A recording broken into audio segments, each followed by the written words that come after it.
이번 시간에는 역사적인 증거를 통해서 살펴보기를 원합니다. 어떤 학자분이 우리 영어에서 역사를 뜻하는 단어가 있죠. 그게 뭐죠? 히스토리인데 이 히스토리라는 단어가 어떻게 만들어졌는지 유래를 얘기하는데 히스토리는 히즈 스토리에서 유래했다라고 하는 분이 계셔요. 자, 역사는 히즈 스토리. 누구의 이야기예요? 그분의 이야기, 하나님의 이야기라는 겁니다. 그러니까 역사를 잘 살펴보게 되면 누구를 알 수 있대요? 살아계신 하나님 볼 수 있고 알 수 있다는 것입니다. 우리 이사야 41장 21절에서 23절까지를 좀 천천히 같이 읽을게요. 같이 읽겠습니다. 자, 시작. 나 여호와가 말하노니 너희 우상들은 소송하라. 야곱의 왕이 말하노니 너희는 확실한 증거를 보이라. 장차 당할 일을 우리에게 진술하라. 또 이전의 일을 어떠한 것도 알게 하라. 우리가 마음에 두고 결말을 알아보리라. 혹 앞으로 올 일을 듣게 하며 뒤에 올 일을 알게 하라. 너희가 신들인 줄 우리가 알리라. 또 복을 내리든지 재난을 내리든지 하라. 우리가 함께 보고 놀라리라. 이스라엘 사람들은 누구를 섬겼을까요? 여호와 하나님을 섬겼습니다. 하나님을 섬겼는데 자주 하나님 아닌 것을 하나님처럼 떠받들이고 섬겼어요. 그것을 뭐라고 하죠? 우상숭배라고 해요. 우상이라는 단어가 어리석을 우자에다 형상상자예요. 그러니까 어리석은 형상이라는 거예요. 자, 여러분들 절 같은 데 가면 형상이 있죠? 자, 거기에 우상의 눈이 있지만 볼 수 있나요? 자, 우상의 귀가 있지만 우리의 간절한 기도를 들을 수 있을까요? 우상의 다리가 있지만 걸을 수 있나요? 우상의 팔이 있지만은 우리를 위험한 환경에서, 위험한 그와 같은 상황에서 우리를 건져낼 능력이 있나요? 없습니다. 우상이라는 건 뭐냐면 가짜신이고 거짓신이고 짝퉁신에 불과한 거예요. 그런데 이스라엘 사람들은 하나님 섬기면서도 자주 짝퉁신을 하나님처럼 떠받들었다는 겁니다. 그래서 하나님께서 지금 우상숭배하는 이스라엘 사람들하고 그리고 우상들에게 하나님께서 도전을 하십니다. 누가 참 신인지 법정 재판에서 가려보자. 누가 진짜 신인지 법정에서 가려보자는 겁니다. 자, 여러분들 법정 소송에서 이기를 하면 뭐만 제시하면 되죠? 확실한 증거를 보일 수 있다면 법정 소송에서 이길 수 있는 거예요. 자, 하나님께서 진짜 신이라면 뭐 할 수 있어야 한대요? 진짜 신에 대한 확실한 증거. 22절에 보니까 진짜 신이라면 장차 당할 일을 우리 인간에게 진술, 말할 수 있어야 한다는 거예요. 자, 22절 후반절에도 보면 진짜 신이라면 앞으로 올 일을 듣게 할 수 있어야 한다는 겁니다. 자, 23절 진짜 신이라면 뒤에 올 일을 알게 할 수 있어야 한다는 거예요. 자, 똑같은 말을 계속 반복하시죠. 진짜 신이라면 미래의 모든 일을 다 알고 우리에게 뭐 할 수 있어야 한대요? 미리 말해줄 수 있어야 하고 말씀한 그대로를 뭐 할 수 있어야 한대요? 실제에 이룰 수 있는 그 신만이 진짜 신이다. 이렇게 하나님 얘기하십니다. 자, 여러분들 하나님께서 말씀하시는 진짜 신에 대한 확실한 증거에 대해서 여러분들 동의하십니까? 자, 생각해 보세요. 천지 만물을 지으신 하나님이라면 그분은 모든 것을 아시고 모든 것을 행할 능력이 있겠죠. 맞습니까? 그래서 천지 만물을 지으신 하나님은요, 지금도 살아계시기 때문에 미래의 모든 일을 다 아시는 거예요. 그리고 우리에게 미리 말씀해 줄 수 있습니다. 그리고 말씀한 그대로를 역사에서 그대로 성취할 수 있는 전능하신 신이 하나님이십니다. 지금 하나님 뭐라 하셔요? 나는 그럴 수 있는데 야, 짝퉁 신인, 가짜 신인 너희들은 그럴 수 있느냐? 하나님께서 도전하고 계신 거예요. 자, 미래의 일을 미리 말해주는 것을 두 자로 뭐라 하죠? 예, 좋습니다. 예언이라고 해요. 예. 그래서 이 성경에 3분의 1 분량이 예언이 기록되어 있어요. 아직 이루어지지 않는 미래의 일에 대해서 하나님께서 선지자들을 통해서 이 성경에 기록해 놓은 거예요. 제가 예전에 대학생들을 대상으로 이 성경에 기록된 예언이 역사적으로 성취되는 걸 그대로 이제 전해줬어요. 끝난 다음에 질의응답하는데 한 제자가 손을 들고 질문을 했습니다. 교수님, 성경에 기록된 예언이 역사적으로 성취되는 걸 보면서 제가 성경책에 대해서 매우 놀랐습니다. 그런데요, 성경에도 예언이 기록되어 있지만 점쟁이나 심령술사와 같이 인간 예언자도 있지 않습니까? 인간 예언자들이 하는 예언하고 성경에 기록된 예언이 차이가 무엇입니까? 라고 물었어요. 예, 그래서 그때 제가 이 진 딕슨이라고 하는 인간 예언자 한 명을 소개했습니다. 이 여성은 심령술사예요. 귀신의 힘을 빌려가지고 미래의 일을 점치는 사람이에요. 근데 이 사람이 케네디가 미국의 대통령이 되고 집권 중에 죽게 될 것이다 예언했어요. 자, 역사적으로 성취됐나요? 이게 된 거예요. 그래가지고 이 여성이 일약 스타가 됐어요. 자, 그런데요, 이게 우연히 맞출 가능성이 어느 정도인지 한번 계산해 볼게요.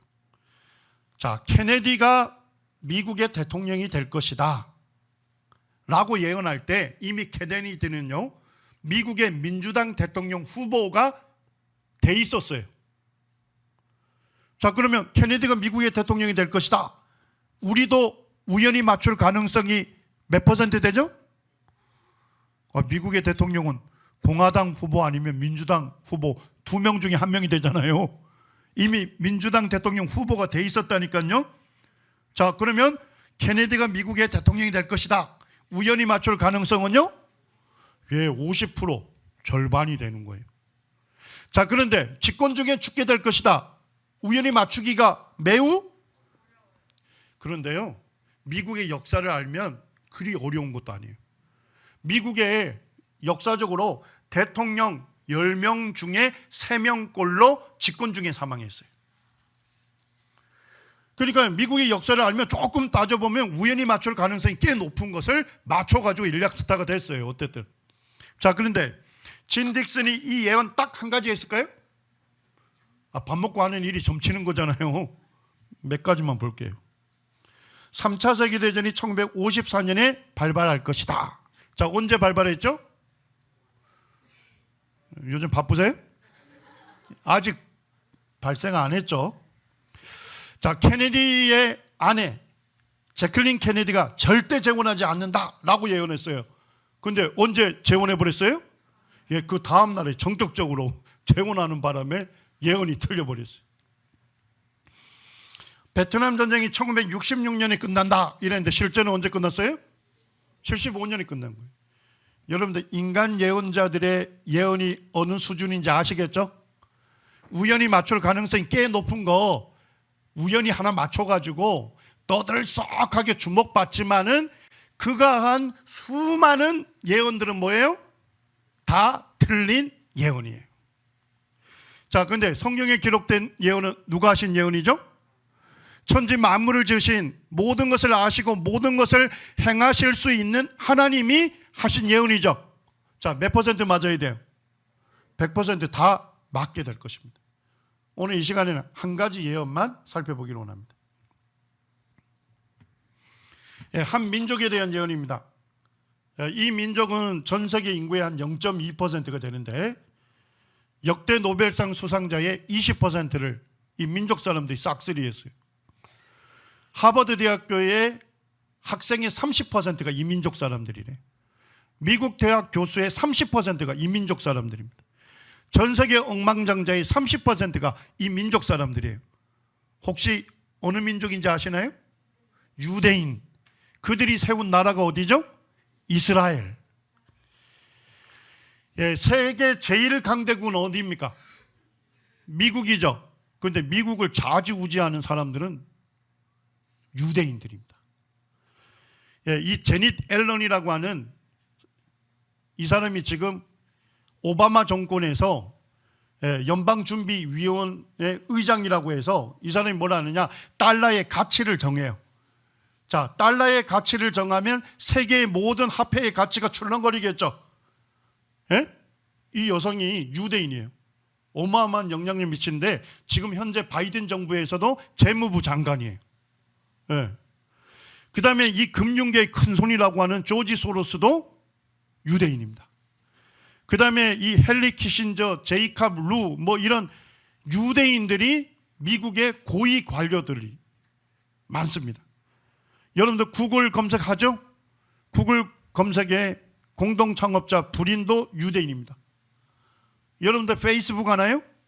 예, 여기도 보니까 제 패친들이 좀 있는데, 예, 이 페이스북의 창업자 마크 저커버그도 유대인이에요.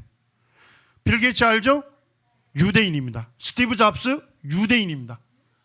그리고 미국의 국회의원의 10%가 유대인이에요. 여러분들, 유대인들은 어떻습니까? 개인적으로 보면 매우 탁월하죠. 한 사람 한 사람이 전 세계에 엄청난 영향력을 미쳐요. 그런데 그들의 민족인 이스라엘은요, 나라가 망하고 1900년 동안 역사 내내 끊임없는 순환과 고통을 받았습니다. 예, 70년에 로마 제국의 타이터스 장군에 의해서 이스라엘이 멸망했어요. 그리고 110만 명이 학살당하고 남아있는 모든 사람들이 로마 제국의 노예 시장에 가서 노예로 전 세계에 팔려버렸어요. 그런데도 유대인들이요, 또 다시 몰려들었어요. 그래서 135년에 로마의 하드리안 황제가 이스라엘을 다시 멸망시키고 58만 명을 학살하고 나머지 살아있는 사람들을 또 로마 제국의 노예 시장에 가서 전 세계에 흩어버렸습니다. 그리고 이제 동로마 제국 지배를 받고 이슬람 제배 지배받고 십자군 지배받고 이집트의 이슬람 정권인 맘무르크 지배를 받고 오스만 투르크의 터키 제국의 지배를 받고 1948년까지 영국의 식민 통치를 받았어요. 예, 그런데 1948년에 기적적으로 어떻게 됐을까요? 이스라엘이라는 나라가 세워진 거예요. 독립을 하게 된 거예요. 1900년 동안 나라가 사라졌는데 1900년 뒤에 이스라엘이 기적적으로 독립하게 된 거예요. 그런데 놀라운 일은 뭐예요? 이스라엘이 오랜 세월 나라를 완전히 망하고 전 세계에 흩어져서 죽은 것과 같은 그들이 기적적으로 이스라엘 땅으로 돌아오리라고 어디에 예언되어 있었을까요? 성경에 놀랍게도 예언되어 있었다는 것입니다. 자, 그 예언을 좀 살펴보기 원합니다. 이 구약 성경에 보면 에스겔 37장에 주전 586년이니까 지금으로부터 한 2600년 전에 예언한 말씀이에요. 자, 거기 1절에 보니까 여호와께서 권능으로 내게 임재하시고, 선지자 에스겔에게 임재하셔서 하나님의 영으로 나를 데리고 가서 어디에 두셨습니까? 골짜기 가운데 두셨는데 거기 뼈가 가득하더라. 예, 하나님께서 선지자 에스겔을 환상 중에 데려갔는데 거기에 어마어마한 골짜기가 있었어요. 근데 거기에 뭐가 가득 차 있는 거예요? 뼈가. 2절을 보니까 그 골짜기 주변에 뼈가 심이 많고 아주 말랐더라. 그러니까 뼈가 심이 많다는 얘기 뭐예요? 수많은 사람이 죽었고 그리고 뼈가 아주 말랐다면서요. 죽은 지 너무 오래돼가지고 되살아날 가능성이 전혀 없는 거예요. 자, 그런데 하나님께서 에스겔 선지자에게 명령을 합니다. 7절에 보니까 이에 내가 명령을 따라 대언하니. 자, 누구의 명령이죠? 하나님의 명령에 따라 대언, 하나님의 말씀을 대신해서 전했다, 이런 얘기입니다. 자, 근데 무슨 일이 일어나요? 대언할 때 소리가 나고 움직이며 이 뼈 저 뼈가 들어맞아 뼈들이 서로 연결되더라. 내가 또 보니 그 뼈에 힘줄이 생기고 살이 오르며 그 위에 가죽이 덮였다. 가죽은 뭘 얘기해요? 피부가 덮인 거예요. 그 속에 생기는 생명의 기운은 없더라, 이렇게 되어 있어요. 자, 이 예언 이해가 되시나요? 하나님의 명령을 따라 에스겔 선지자가 대언을 했더니까 뼈들이 움직이는 뜨그덕 뜨그덕 소리가 나면서 자기 뼈들끼리 조립이 되는 거예요. 그리고 힘줄이 생기고 살이 차오르고 피부가 덮인 거예요. 사람의 형상을 갖춘 거예요, 모양을. 근데 그 속에 뭐가 없었어요? 생기는 없었대요. 그런데 10절에 보니까 이에 내가 그 명령대로 대언했더니. 누구의 명령이죠? 하나님의 명령대로 두 번째 대언을 했더니까 생기가 그들에게 들어가매 그들이 곧 살아나서 일어나 서는데 극히 큰 군대더라. 큰 무리가 된 겁니다. 자, 여러분들, 골짜기에 있는 힘이 많고 아주 마른 뼈들은 무엇을 얘기할까요? 여러분들이 머리 굴릴 필요가 없어요. 하나님께서 말씀해 주셔서 해석해 주셔서 11절에 보니까 또 내게 이르시되 인자야 이 뼈들은 이스라엘 뭐다? 온 족속이다. 예, 골짜기에 봤던 골짜기를 가득 메꾸고 있는 힘이 많은 뼈, 아주 마른 뼈들이 뭘 상징한대요? 이스라엘 온 족속을 상징한다는 겁니다. 그러니까 이스라엘이 뭐예요? 수많은 죽음이 있을 거다. 그리고 죽은 지 너무 오래돼 가지고 이스라엘이 회복될 소망이 없을 거다. 그러면서 하나님 뭘 하십니까? 그들은 누구예요? 이스라엘 사람들이 이르기를, 말하기를 우리의 뼈들이 말랐고 우리의 소망이 없어졌으니 우리는 다 뭐 했다고요? 멸절되었다. 이거 쉽게 번역하면 뭐냐? 우리는 끝장났다. 우린 끝났다. 누가 자기들의 입으로 얘기할 거래요? 이스라엘 사람들이, 그들이 이르기를, 이스라엘 사람들이 말하기를 우리는 이제 뼈들이 말랐고 우리의 소망이 없어졌으니 우리는 다 멸절되었다. 회복될 가능성이 없다. 예, 이스라엘이 망하고 회복될 소망이 없어질 것이다. 이렇게 예언하고 있어요. 자, 그런데 12절에 보니까 뭘 하셔요? 하나님께서 두 번째로 대언하라 했잖아요. 그러므로 너는 대언하여 그들에게 이르기를. 그들은 누구예요? 예, 뼈들에게 이르기를 주 여호와께서 이같이 말씀하시기를 내 백성들아 내가 너희 무덤을 열고 너희로 거기에서 어떻게 한대요? 나오게 하고 어디로 들어가게 하겠대요? 이스라엘 땅으로 들어가게 하리라. 예. 그 후에 이스라엘이 망하고 도저히 회복될 소망이 없을 때 그 후에 그들이 이스라엘 땅으로 뭐 할 거라고요? 자, 언제 예언했어요? 예, 2600년 전에 그렇게 예언해 놓은 거예요. 실제 이 예언이 있은 이후 한 600년이 지났을 때 70년에 로마의 제국 타이터스 장군이 와서 유대인 110만 명을 학살하고 남은 유대인들을 포로로 끌고 와서 전 세계 노예시장으로 흩어버렸어요. 그리고 중세시대에 보면 이 유대인들이 뭐예요? 유럽에 흩어졌거든요. 자, 근데 중세시대는 어느 종교가 거의 다스리고 있었죠? 카톨릭. 예, 카톨릭. 천주교에서 유럽 전체를 다스릴 때예요. 그런데 이 카톨릭 사람들은 뭐예요? 저 유대인들이 예수님을 십자가에 못 박았다고 이 유대인들을 아주 증오했어요. 그래서 유대인들은요, 유럽 어느 나라 어느 도시로 가도 환영받지 못했습니다. 그리고 유대인들은 가는 곳마다 어떻게 해요?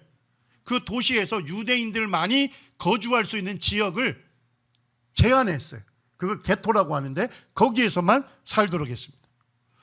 십자군 온정 때 유대인 30만 명이 학살당하고, 영국에서는요 유대인들에게 다윗의 별 착용해가지고 옷에다 딱 붙이고 다니게 했어요. 그래서 사람들이 보면 아, 저 사람 유대인이구나 하는 것을 알 수 있도록. 그리고 레팅겐시에서는 유대인 전원이 화형당하고, 바바라시에서는 유대인 10만 명이 학살당하고, 프랑스에서는 10만 명 학살당하고 국외로 추방되고, 그리고 흑사병일 때는 우물에 독을 넣었다는 음모를 당해가지고 유대인 100만 명이 학살당했어요. 그리고 유대인 순환의 정점이 어디입니까? 홀로코스트. 여러분들 히틀러 잘 아시죠? 네, 히틀러가 유대인들을 섬멸할, 쉽게 가면 이 세계에서 유대인들 씨를 말리는 그와 같은 계획을 실행했어요. 예, 독일 나치에 의해서 유대인 몇만 명이 학살됐죠? 600만 명이라는 것은 전 세계 유대인의 60%가 죽은 거예요. 자, 여기 보니까 유대인들이 지금 기차를 타고 아우슈비츠 수용소에 내렸어요. 이곳이 죽음의 학살 공장인지 모르고 그들이 도착했는데, 거기에 지금 집단 수용소에 있는 유대인들을 찍은 사진이에요. 뭐만 남았습니까? 뼈만 앙상하게 남아있어요. 이 죽음의 수용소에서 생존한 한 사람이 이렇게 증언합니다. 우리는 아무 희망도 없었습니다. 희망이 있다면 근심 없이 죽는 것이었습니다. 자, 에스겔 37장 11절에 뭐라 예언해놨어요? 이 뼈들은 이스라엘 온 족속이라. 그들이 이르기를 우리의 뼈들이 말랐고 우리의 소망이 없어졌으니 우리는 다 멸절되었다. 이 예언의 말씀이 문자 그대로 성취된 거예요. 유대인들을 나치들이 목욕을 시켜준다고 이들을 전부 발가벗겨가지고 목욕탕으로 밀어넣었어요. 자, 근데 수도꼭지에서 물이 쏟아져 나온 게 아니라 뭐가 쏟아진 거예요? 예, 독가스가 쏟아지면서 7분 이내에 죽음을 맞이한 거예요. 그래서 이와 같은 컨테이너 실려가지고 즉각적으로 화장이 됐어요. 이렇게 해서 매일매일 죽음의 행진이 계속되어서 몇만 명이 학살당한 거예요? 600만 명이 학살을 당한 거예요. 에스겔 37장 2절 예언에 그 골짜기 지면에 뼈가 얼만큼 있을 거고요? 심이 많고 아주 말랐더라. 그 말씀 그대로 이루어진 거죠. 이 사진은 수용소에 연합군이 도착했을 때 독일의 나치가 얼마나 유대인들을 학살을 했는지 화장도 다 못 시켜가지고 전부 운동장 여기저기에 시신들이 어떻게 돼요? 지금 막 썩어져 가고 있는, 그것을 그대로 찍은 것입니다.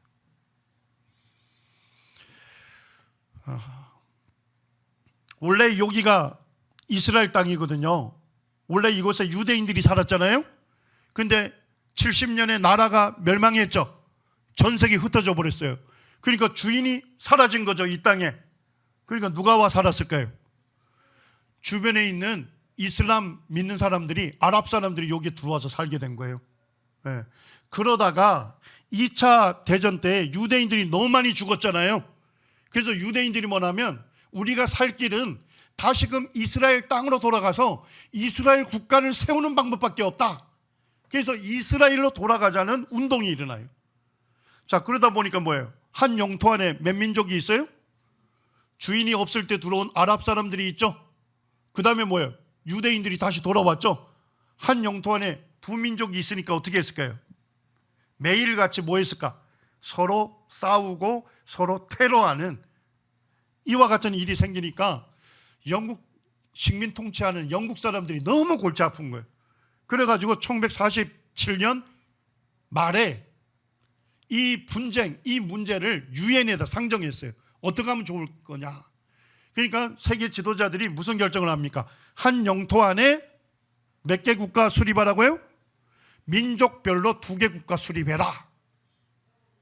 이렇게 결정해 줬어요. 예, 그런데요, 세계 어느 정치 지도자도 유대인들이 절대 독립할 거를 믿지 않았습니다. 잘 보세요. 자, 이스라엘 위에 레바논이 있죠? 레바논 동쪽에 시리아가 있습니다. 그 위에 터키가 있습니다. 이스라엘 동쪽에 요르단이 있습니다. 남쪽에 사우디아라비아, 쿠웨이트가 있죠. 그 다음에 서쪽에 이집트 뭐 이런 나라들이 있죠. 자, 이스라엘을 둘러싸고 있는 수많은 나라들의 공통점이 하나 있어요. 종교가 뭐죠? 이슬람입니다. 그래서 이스라엘이 절대 독립하지 않을 거다. 왜냐니까 이스라엘을 둘러싸고 있는 이슬람 국가들이 위협하고 있었어요. 너희들이 독립하게 되면 포크레인을 보내가지고 너희들이 전부 지중해 속으로 파 넣겠다, 던져버리겠다, 이런 위협을 했기 때문에 절대로 이 유대인들이 국가를 세우지 않을 거다 이랬습니다. 예, 그런데 빗나갔어요. 1948년 5월 14일 날 이스라엘이 독립선언을 한 거예요. 그날에 팔레스타인 포스트지의 일면에 뭐가 실렸어요? State of Israel, 이스라엘 국가가 is born, 탄생했다. 자, 에스겔 37장 12절에 보니까 너희가 거기에서 나오고 이스라엘 땅으로 들어가게 하리라고 했던 예언이 몇 년 만에 성취됐어요? 여러분들 계산해봐요. 1948년에 독립했죠? 더하면요, 몇 년 만에요? 2534년 만에 이 성경 말씀대로 이스라엘 사람들이 이스라엘 땅으로 들어가서 국가를 세우게 된 겁니다. 하나님 말씀은 예언한 그대로 이루어지는 것입니다. 성경학자 중에 이 클레어런스 라킨이라고 하는 성경학자가 있어요. 이분이 쓰신 책을 제가 이제 갖고 있는데, 이분이 쓰신 책을 제가 읽는데 이런 내용이 그게 있더라고요. 우리 눈으로는 불가능할 것처럼 보이지만 성경 예언대로 반드시 이스라엘이 뭐로 독립할 거래요? 국가로 독립할 것이다, 이렇게 써져 있어요. 자, 이 성경학자가 이스라엘이 독립한 걸 직접 눈으로 보고 이 책을 썼을까요? 이분이 사망한 연도를 보니까 1924년에 사망했어요. 근데 이스라엘은 언제 독립한 거예요? 1948년에 독립했잖아요. 자, 독립한 걸 보고 썼습니까? 보지 못하고 썼습니까? 보지 못하고 썼는데 1924년에 사망했으니까 책은 훨씬 그 이전에 썼겠죠? 맞습니까? 예, 이스라엘이 독립할 조짐이 전혀 보이지 않았는데 어떻게 반드시 이스라엘이 국가로 독립할 것이다 하는 것을 확신하고 쓸 수 있었을까요? 이 사람이 뭘 믿고 썼어요? 그렇습니다. 성경 예언된 말씀 그대로 하나님께서 이스라엘을 독립시킬 것이라는 그 믿음으로 썼는데 실제 1948년에 역사적으로 성취가 된 것입니다.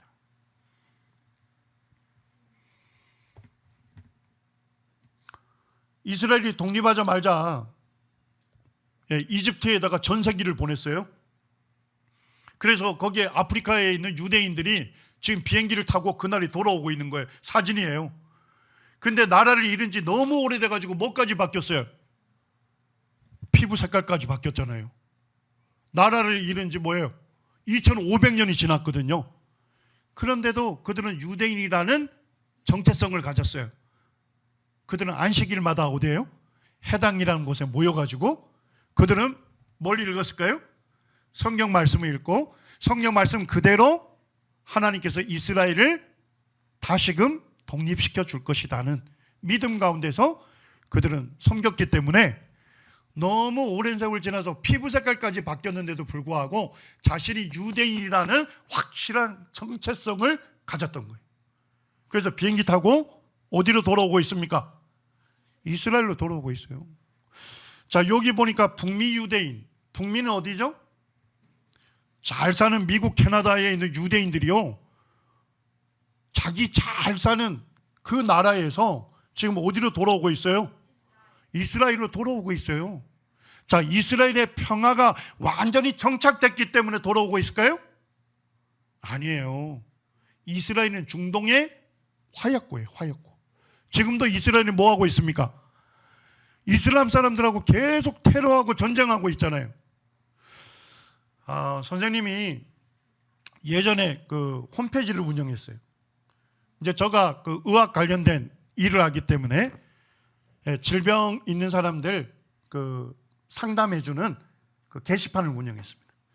그때 한 분이 이스라엘 그 예루살렘에 있는 분인데, 한국 사람이 자기가 손에 화상을 입었다는 거예요.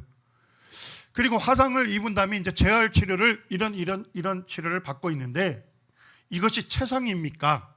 아니면 한국에 들어가면 더 나은 그런 치료 방법은 없습니까? 하는 질문을 저한테 했어요.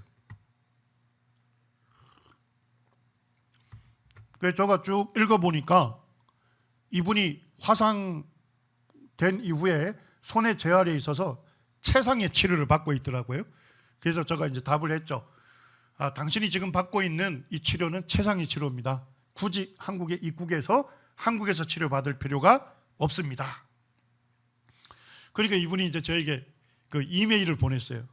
자기가 어느 교회 목사인데 자기가 이스라엘에서 유학하기 위해서 히브리 대학교를 다니고 있다는 거예요. 그리고 자기가 이제 히브리 대학교 식당에서 밥을 먹다가 뭐가 터진 거예요?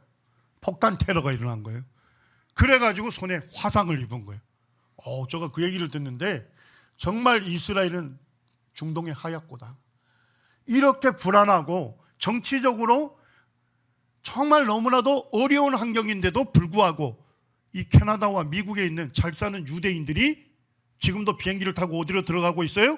이스라엘로 들어가고 있어요. 이 에스겔 37장 이 말씀이 지금 뭐예요? 우리 눈앞에서 계속 이루어지고 있는 것을 확인할 수 있는 시대를 살고 있는 것입니다. 이스라엘이 독립하자마자 그 다음 날 15일 날 말 그대로 이슬람 6개 국가가 연합군을 이루어 가지고요, 어딜 쳐들어왔어요? 이스라엘 쳐들어왔습니다. 근데 이스라엘에 그때 뭐 한 대도 없었어요? 탱크 한 대도 없었는데 이 전쟁 누가 이겼을까요? 이스라엘이 기적적으로 승리를 합니다. 그리고 1956년에 이 이집트의 나사르 대통령이 수에즈 운하를 봉쇄해요. 그때 이스라엘이 이집트를 선제 공격해서 6일 만에 지중해 연안을 완전히 다 석권을 해버립니다. 1967년에 3차 중동 전쟁이 일어나는데 그 전쟁을 무슨 전쟁이라 해요? 이 전쟁을 6.1 전쟁이라 하는데, 이스라엘 주변에 있는 이슬람 국가들이요, 전쟁을 일으키려고 준비가 다 된 거예요. 그래가지고 이스라엘에서 먼저 선제 공격을 했어요. 선제 공격을 하면서 인터뷰를 했는데, 우리는 이 전쟁을 6일 만에 승리하고 제7일에 이 전쟁을 승리케 하신 하나님께 우리는 감사의 예배를 드릴 것입니다. 그런데 실제 이 전쟁 며칠 만에 끝났어요? 6일 만에 승리했다고 해서 전쟁사에서 6일 전쟁이라고 해요. 이 전쟁에서 예루살렘 수도가 탈환이 됐어요. 이스라엘에 가면 통곡의 벽이 있거든요. 그 통곡의 벽에 지금 유대인 랍비, 그러니까 유대교 성경학자가, 이 성경, 구약 성경을 믿는 학자가 지금 여기에 보니까 뭐 들고 있죠? 여기 뭘까요? 성경 두루마리. 유대인들은 이런 책으로 된 성경이 아니고 둘둘 말은 가죽으로 된 성경을 들고 있는 거예요. 고렌이라고 하는 랍비인데, 이 성경 두루마리를 들고 지금 이스라엘 병사들과 함께 누구에게 감사 기도하고 있습니까? 하나님께. 성경에 예언해 놓으신 그 말씀 그대로 이 예루살렘을 수복하게 해 주셨다고 하나님께 감사를 드리고 있는 것입니다. 이때 이 전쟁을 수행했던 이스라엘의 장군이 모세 다이안이라는 이 애꾸는 장군입니다. 전쟁을 시작하면서 거기에 있는 국외 기자들한테 인터뷰를 하거든요. 그러면서 이런 얘기를 합니다. 우리에게는 신병기가 있기 때문에 이 전쟁을 6일 만에 승리할 것입니다. 그러면서 신병기를 소개했습니다. 그게 뭘까요?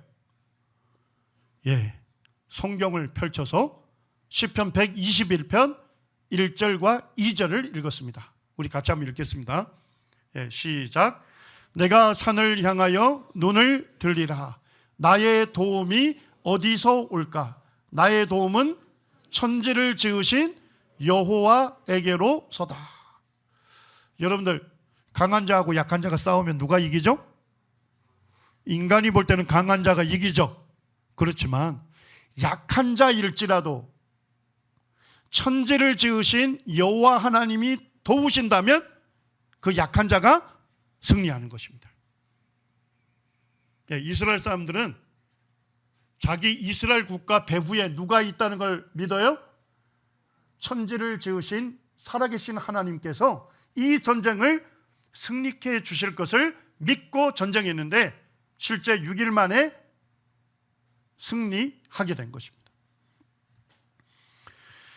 이게 이스라엘의 독립선언문입니다. 이스라엘 사람들이 독립선언문 쓸 때 거기에다가 구약성경 아모스 9장 15절 말씀을 새겨 넣었습니다. 자, 우리 같이 한번 읽어볼까요? 시작. 내가 그들의 땅에 심으리니 그들이 내가 준 땅에서 다시 뽑히지 아니하리라. 내 하나님 여호와의 말씀이니라. 하나님께서 이렇게 말씀하고 계셔요. 내가 그들은 누구죠? 이스라엘 사람들을 그들의 땅에 심으리니 그들이 이스라엘이 내가 준 땅에서 다시 뭐하지 않는다고요? 뽑히지 아니하리라. 하나님께서 예언하실 때는 항상 그 뒤에 내 하나님 여호와의 말씀이니라. 여러분들 구약 성경 읽을 때마다 잘 읽어보세요. 하나님께서 예언하실 때는요, 예언 마치시면서 누구의 이름으로 맹세해요? 하나님 자신의 이름으로 맹세하십니다. 사인을 해요. 서명.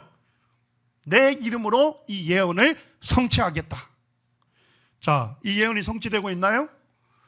여기에 녹색으로 되어 있는 부분은 아랍 사람들, 팔레스타인 사람들이 사는 곳이에요. 회색으로 되어 있는 것이 이스라엘 사람들이 사는 곳이에요. 자, 전쟁을 치르면 치를수록, 침공받으면 받을수록 누구의 땅이 점점 확장돼 갔습니까?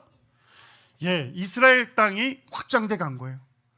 지금 가자 지구만 아랍 사람들이 좀 남아있고 나머지 전 영토는 실효적으로 이스라엘의 지금 지배를 받고 있는 것입니다. 이 아모스 9장 15절 말씀대로 이스라엘이 내가 준 땅에서 다시 뽑히지 아니하리라.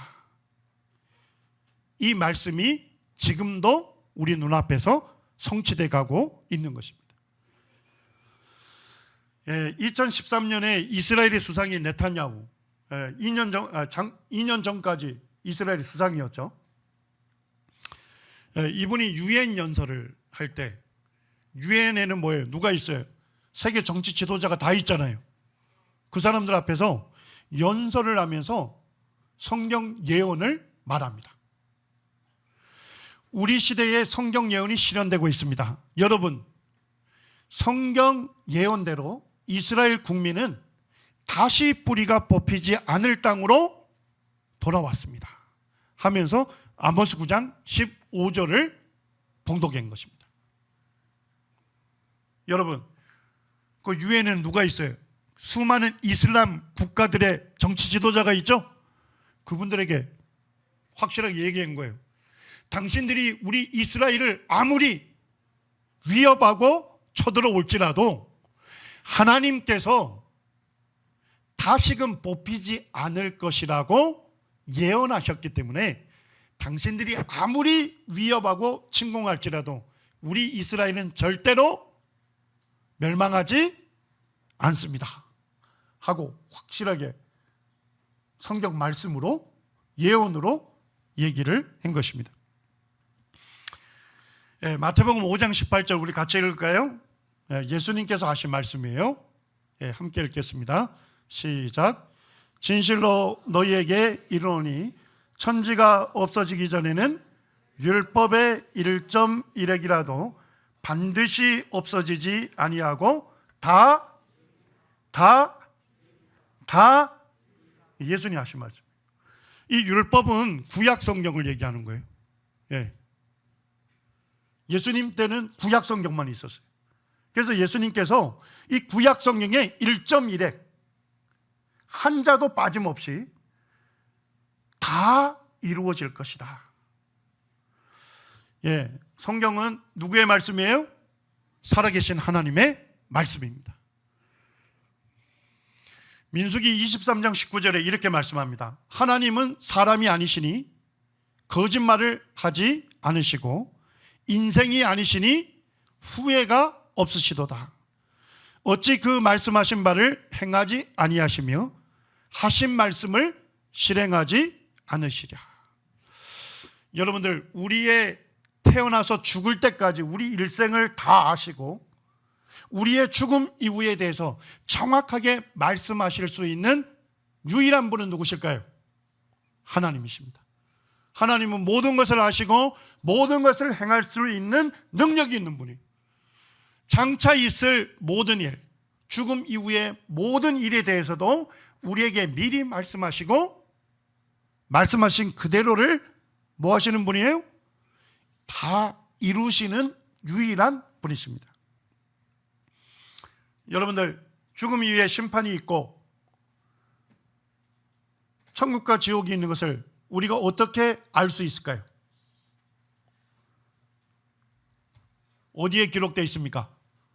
하나님의 말씀이 성경에 분명하게 기록해 놓으신 거예요.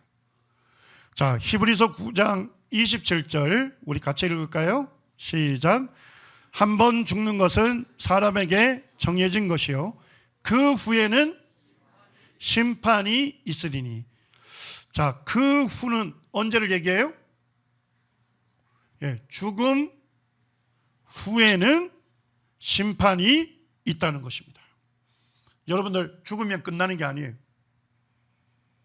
내게 생명을 주신, 나를 지으신 창조주 하나님 앞에 여러분들 전부 쓰셔야 돼요.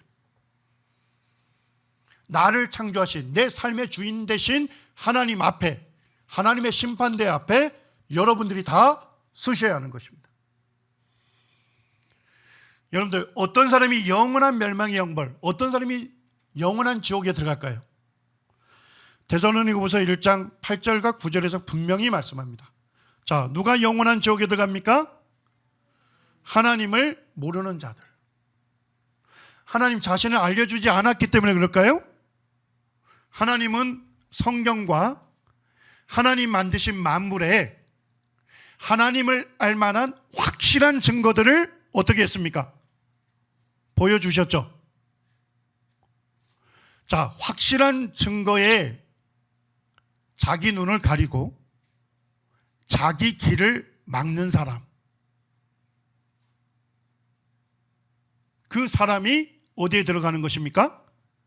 영원한 멸망의 형벌, 영원한 지옥에 들어가는 것입니다.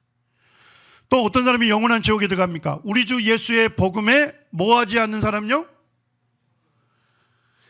하나님의 아들이신 예수님을 믿음으로 죄를 사함받고 죄에서 구원받는다는 놀라운 기쁜 소식, 복음을 듣고서도 누구에게 복종하지 않아요? 예수님께 복종하지 않는 그 사람이 영원한 멸망의 형벌에 들어간다고 성경은 우리에게 분명하게 경고해 주고 있는 것입니다. 혹시 이 조각상이 이름이 뭔지 아시나요? 좋습니다. 로댕이라는 작가가 조각한 생각하는 사람입니다. 선생님이 다녔던 그 초등학교, 중등학교 교정에 이 조각상이 있었어요. 예. 그런데 선생님이 해부학을 가르치는데 여기 보니까 모든 근육이 아주 그냥 경련이 일어날 정도로 곤두서 있어요. 그러니까 뭔가 아주 깊이 생각하고 있는 거예요. 자, 학교 교정에 이 생각하는 사람 상을 거기다 교정에 놔뒀다는 건 뭐예요? 뭔가 이 조각상을 통해서 뭔가 교훈을 받게 하기 위해서 교정에 놔뒀겠죠. 자, 근데 이 사람이 뭘 깊이 생각하고 있을까요?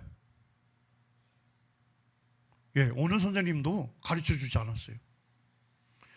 선생님이 2년 전에 코로나 막 시작하기 할 때쯤 그 프랑스의 루브르 박물관 갔어요. 루브르 박물관에 많은 유물들이 이 성경 유물들이에요. 성경에 기록된 실제 인물들, 실제 나라들, 사건들을 명확하게 알려줄 수 있는 수많은 유물들이 있어요. 그래서 이제 공부하러 갔는데 잠시 짬을 내서 로댕 박물관을 갔습니다. 예, 로댕 박물관을 갔더니까 박물관 거기 정원에 이런 거대한 작품이 있습니다. 예, 이 거대한 작품이 지옥의 문이라는 작품이에요. 그런데 이 생각하는 사람, 이 조각상이요, 독립된 조각이 아니고 원래 이 지옥의 문, 정문 맨 꼭대기에 있는 상이었어요. 그것만 따로 떼어서 생각하는 사람이다, 이렇게 붙인 거예요. 여기 작아 보이지만 지옥의 문이라는 작품이 얼마나 커요? 7.5m나 되는 거예요. 거대한 조각상입니다.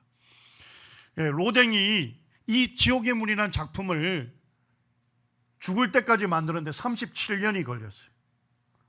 그런데 그가 죽으면서도 이 조각을 완성을 못해요. 그런데 이제 죽음이 서서히 가까이 오니까 로댕이 유언을 합니다. 내가 죽으면 내 묘에다가 이 지옥의 문이라는 작품을 전시해 주십시오. 자, 어떤 사람들이 로댕의 묘를 방문할까요? 로댕을 사랑하는 가족, 친척들이 방문하겠죠? 그 다음에 뭐예요? 로댕을 예술가로서 존경하는 사람들이 로댕의 묘를 방문하겠죠?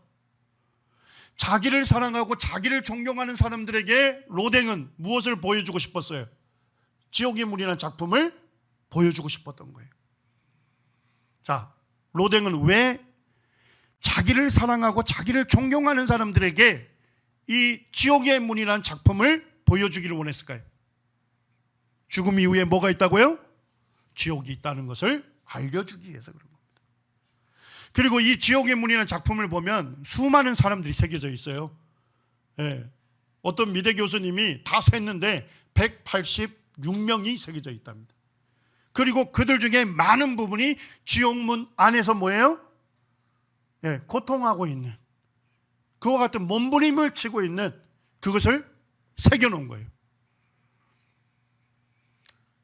로댕은 자기를 사랑하고 자기를 존경하는 사람들에게 무엇을 알려주기를 원했을까요? 지옥의 참상을 알려주기를 원했던 거예요. 지옥은 하나님을 거절한 죄인들이 들어가서 영원히 형벌받는 장소이다.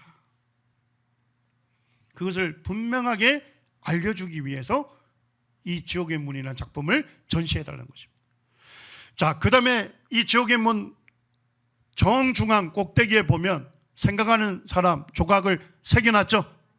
자, 그리고 그 눈이 어디로 응시하고 있죠? 어딜 바라보고 있습니까? 예, 지옥의 문 안을 바라보고 있는 거예요. 하나님을 거절한 사람들이 지옥의 문 안에서 뭐예요?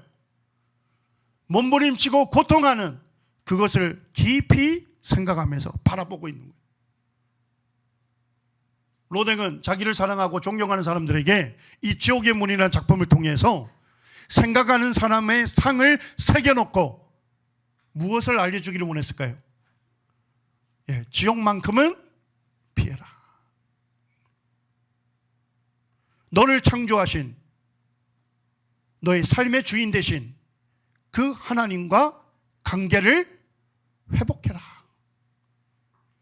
당신은 지옥에 가서는 안 됩니다. 당신은 지옥에서 구원받아야 합니다. 그것을 깊이 생각하고 자기를 지으신 하나님과의 관계를 회복하라고 말했던 것입니다. 여러분들 앞에 두 길이 있어요. 한 길은 뭡니까? 하나님을 믿을 만한 확실한 증거를 보고서도 여러분들 눈을 가릴 수 있고 듣고서도 길을 막고서 하나님을 부인할 수 있습니다. 자, 아니면 또 한 길은 뭘까요? 하나님을 믿을 만한 확실한 증거를 통해서 자기를 창조하신 하나님을 믿고 섬길 수 있는 것입니다. 여러분들 두 길 중에 어느 길을 선택하시겠습니까? 여러분의 선택이 영원한 운명을 결정하게 될 것입니다.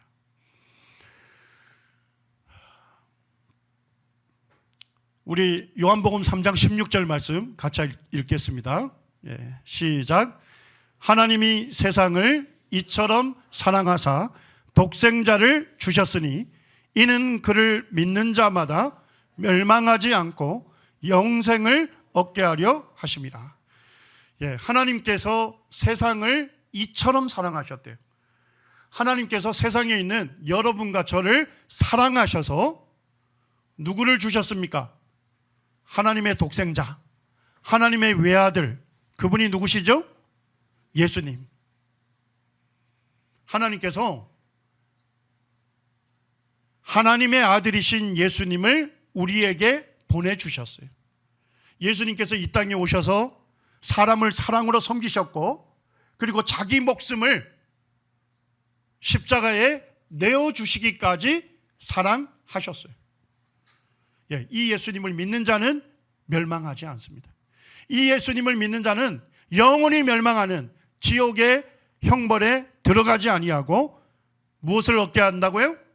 영원한 생명을 하나님과 함께 누리게 하시는 것입니다. 마지막 슬라이드입니다. 이 로마서 5장 8절에는 놀라운 말씀이 기록되어 있어요. 우리가 아직 죄인 되었을 때 그리스도께서, 그리스도는 누구죠? 예수님, 예수 그리스도께서 우리를 위하여 죽으심으로 하나님께서 우리에 대한 자기의 사랑을 확증하셨느니라. 우리가 하나님 떠나서 하나님 없이 자기가 주인인 것처럼 자기 마음대로 자기 좋을 대로 살아왔잖아요. 그죠? 그런데 그것이 뭐예요?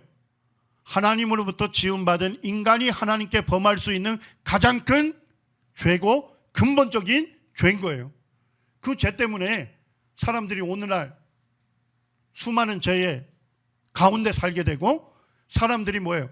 사람 간에 고통스러워하고 사람 간에 불행한 삶을 살아가는 것입니다. 그래서 하나님께서 우리를 사랑하기 때문에 하나님의 아들이신 예수님을 이 세상에 보내주셨고, 그리고 예수님은 하나님의 말씀에 순종해서 자원해서 십자가를 지신 겁니다. 자, 예수님이 죄가 있으실까요? 예수님은 하나님의 아들이시죠? 죄가 없으신 거룩하신 분이에요. 아버지 하나님과 함께 이 세상을 창조하신 분이십니다. 그분이 우리를 위하여 십자가에 죽으셨어요. 사실 죄는 누가 졌습니까? 여러분과 저가 졌죠? 그런데 예수님이 십자가에서 누구의 죄를 담당했어요? 우리의 죄, 나의 죄를 담당하셨어요. 담당하다는 얘기는 아주 쉽게 국어로 풀면 뭐예요? 또 맡았다, 이런 얘기예요. 죄는 내가 졌는데 십자가에 달리신 예수님이 내 죄를 뭐예요? 또 맡으신 거예요. 그래서 예수님이 죄인처럼 되신 거예요. 그리고 죄인인 나에게 쏟아져야 할 하나님의 진노와 형벌이 누구에게 다 쏟아진 거예요? 십자가에 달리신 예수님께 하나님께서 하나님의 저주와 진노와 형벌을 다 쏟아 주신 거예요. 예수님이 십자가에서 나의 모든 죄를 담당하시고, 그리고 내 모든 죄를 용서받게 해 주신 것입니다. 얼마나 놀랍습니까? 예, 이 예수님을 나의 모든 죄를 담당해 주시고 나의 모든 죄를 해결해 주신 이 예수님을 나의 주님으로, 예, 내 삶의 주인으로 여러분들이 믿으시면 구원받고 하나님의 자녀로 새 삶을 살게 되는 것입니다. 우리 사도행전 5장에 보니까 나무에 달아 죽인 예수를 하나님께서 어떻게 하셨대요? 살리셨대요. 예수님은요, 십자가에 죽으시고 무덤에 장사되셨지만 예수님의 시신이 썩어서 사라지신 것이 아닙니다. 예수님은 장사되셨지만 3일 만에 다시 살아나셨어요. 예수님은요, 죽음의 권세를 이기시고 다시 살아나신 겁니다. 여러분들, 죽음의 권세를 이길 수 있는 사람이 있어요? 없잖아요. 예수님께서 죽음의 권세를 이기시고 다시 살아나심으로 자신이 바로 하나님의 아들이심을 분명하게 증거해 주신 거예요. 예, 하나님께서 이 부활하신 예수님을 뭘로 삼으셨어요? 우리의 임금과 구주로 삼으신 거예요. 자, 예수님은 원래 어디에 계셨어요? 하나님 아버지와 함께 천국에 계셨죠? 그리고 예수님은 하나님 아버지와 함께 이 세상을 창조하신 분이죠? 자, 그렇다면 예수님은 무슨 간을 쓰셔야 돼요? 예, 왕관을 쓰셔야 할 분이에요. 예수님은 만왕의 왕이십니다. 쉽게 얘기하면 이 세상의 모든 왕들, 통치자들을 통치하는 유일한 왕이셔요. 예수님께서요, 왕관을 쓰고 계셔야 할 그 예수님이 천국에서 이 땅에 오신 거예요. 그 왕관을 벗으시고, 그리고 십자가에서 무엇을 쓰셨습니까? 왕관 대신 가시 면류관을 쓰셨어요. 예. 가시관을 쓰시고 우리 죄를 담당하시고 우리의 죄값을 십자가에서 치루어 주신 겁니다. 자, 이제 예수님은 무덤에서 다시 살아나셨죠? 자, 예수님 머리에는 무엇가 쓰여져 있을까요? 여전히 가시면류관이 있을까요? 예수님의 머리에는 왕관이 쓰여져 있는 거예요. 예, 십자가에서 나의 모든 죄를 담당하시고 나의 죄를 사해 주신 살아계신 이 예수님을 나의 주님으로 여러분들이 믿으시면 믿으시는 즉시로 여러분들 죄에서 구원받고 하나님의 자녀로 하나님을 섬길 수 있는 참된 자유를 누리면서 하나님을 섬길 수 있는 것입니다. 예, 여러분들이 이 좋으신 예수 그리스도, 그분을 여러분의 구주요 주님으로 믿으시고 여러분이 구원받아서 정말 하나님의 사람으로 살아가기를 원합니다. 예, 기도하겠습니다. 아버지 하나님, 감사합니다. 우주 만물을 지으시고 지금도 살아계셔서 천지의 주인으로 이 세상을 다스리시며 이 땅에 있는 각 사람의 삶과 죽음과 또 축복과 저주를 행하실 수 있는 저희를 다스리시는 유일한 왕이 되신 하나님을 이 시간 기억하게 됩니다. 참 이 크고 위대하신 하나님께서 이 땅에 있는 저희들을 사랑하셔서 하나님의 아들이신 예수님이 이 땅에 오시고 저희들을 사랑으로 섬기실 뿐만 아니라 저희들을 사랑하셔서 자신의 목숨을 십자가에 내어주시고 죄인인 저희들이 담당해야 할 모든 죄값을 예수님이 십자가에서 다 치르시고 저희들을 죄에서 자유케 해주신 그 놀라운 사랑을 이 시간 기억하게 됩니다. 이 시간 사랑하는 친구들이나 또 존경하는 선생님의 초청을 받고 이 하나님의 말씀을 들은 학생들을 기억하여 주시고 이 시간에 증거된 하나님 말씀이 이들의 마음을 변화시켜서 참으로 이들이 살아계신 하나님의 아들이신 이 예수님을 믿고 섬기는 하나님의 자녀로 살게 되는 참 놀라운 일이 이들에게 임하기를 간절히 원합니다. 아버지 하나님, 이 시간에 이 놀라우신 하나님과 주님을 전할 수 있도록 도와주신 은혜에 감사드리며